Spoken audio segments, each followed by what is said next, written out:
Alors dans cette 6e vidéo de notre défi 30 jours pour répondre à toutes vos questions, je voudrais répondre à la question de Fatma qui m'a demandé: comment planifiez-vous votre emploi du temps journalier et hebdomadaire comme parent, couple et partenaire de business?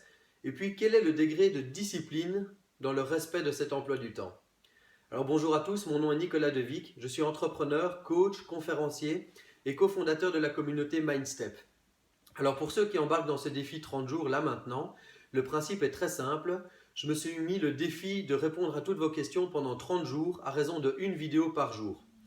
Et pour cela, il vous suffit de me laisser en commentaire ici sous la vidéo vos questions, vos suggestions de conversation que vous avez envie d'entamer ensemble. Et puis je me ferai un plaisir de pouvoir y répondre dans les prochaines vidéos. Alors pour répondre à ta question Fatma, au niveau de notre organisation, que ce soit dans la vie quotidienne, familiale, privée ou nos activités professionnelles, nous avons mis en place, Sandrine et moi, une revue mensuelle d'objectifs qui se présente sous la forme suivante. Il est important de pouvoir consacrer 3 parties essentiellement à cette revue d'objectifs. Premièrement, il est important de pouvoir célébrer les succès. Donc on prend vraiment du temps pour pouvoir lister quelles sont les 3 à 5 choses dont nous sommes les plus fiers au niveau accomplissement pour le mois qui vient de passer. Donc on liste ces choses, les choses dont nous sommes fiers, que ce soit en termes d'accomplissement, de résultats, d'émotions, etc. Deuxième partie, quels sont les points d'amélioration que l'on constate par rapport au mois qui vient de passer? Quelles sont les choses sur lesquelles on n'a pas été suffisamment focalisé, sur lesquelles on n'a pas obtenu les résultats attendus, sur lesquelles on a procrastiné? Donc c'est intéressant également de pouvoir prendre le temps de lister quels sont les points qui auraient pu être plus performants. Et puis enfin, troisième partie, on liste quels sont les objectifs pour le mois qui vient. Alors c'est important de pouvoir faire ça à deux parce qu'on prend le temps ensuite d'échanger à la fois sur nos succès, sur nos points d'amélioration et sur nos objectifs, ce qui permet de s'engager envers soi-même mais aussi envers quelqu'un d'autre. Et donc je vous encourage vraiment à pouvoir mettre en place ce système d'objectifs mensuels en binôme. Alors c'est important aussi de pouvoir avoir un outil pour collecter tout cela. Alors ça pourrait être un simple carnet avec un bic pour pouvoir noter ce qu'on est en train de faire. Mais c'est intéressant aussi de pouvoir utiliser un outil informatique qui est peut-être plus flexible, plus facile à partager avec l'autre personne. Et pour cela, nous, on utilise Trello.com, c'est Trelo.com.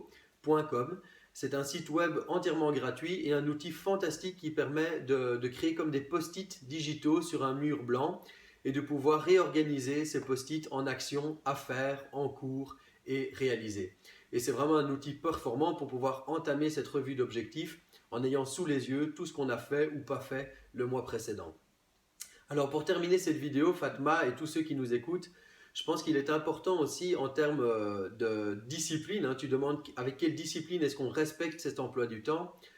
C'est intéressant aussi de pouvoir accueillir le fait qu'on n'est pas toujours au top de nos performances, mais le fait d'installer de manière mensuelle cette revue d'objectifs, ça nous permet de s'améliorer de mois en mois dans la manière dont on fixe les objectifs et dans la manière dont on les atteint.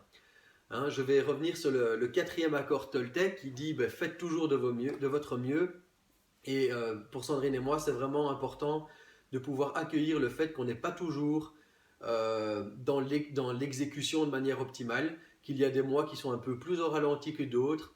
Et il faut pouvoir vivre de cette manière-là, au rythme des saisons finalement. On n'a pas toujours le même niveau d'énergie toute l'année. Et donc la discipline, oui, mais pouvoir se permettre de la bienveillance et un petit peu de flexibilité autour de nos objectifs, ça me paraît vraiment essentiel. Alors voilà, si vous avez trouvé de la valeur dans cette vidéo, cliquez sur le petit pouce vers le haut juste ici en dessous. Et puis si vous trouvez que je suis complètement à côté de la plaque ou que cela ne vous a servi à rien, vous pouvez cliquer sur le petit pouce vers le bas. Ça me donnera du feedback pour m'améliorer dans les prochaines vidéos. Alors, dès maintenant, je vous invite à souscrire à notre chaîne YouTube en cliquant sur le petit bouton rouge subscribe ou rejoindre la chaîne, s'inscrire, de manière à pouvoir recevoir nos contenus vidéo au quotidien sans avoir rien d'autre à faire, de manière entièrement automatique. Et puis, comme je vous l'ai dit, laissez-nous en question ici vos questions en commentaire sous la vidéo, de manière à ce que je puisse avoir du contenu à traiter pour les prochaines. Je vous dis un grand merci et à très bientôt. Ciao, ciao.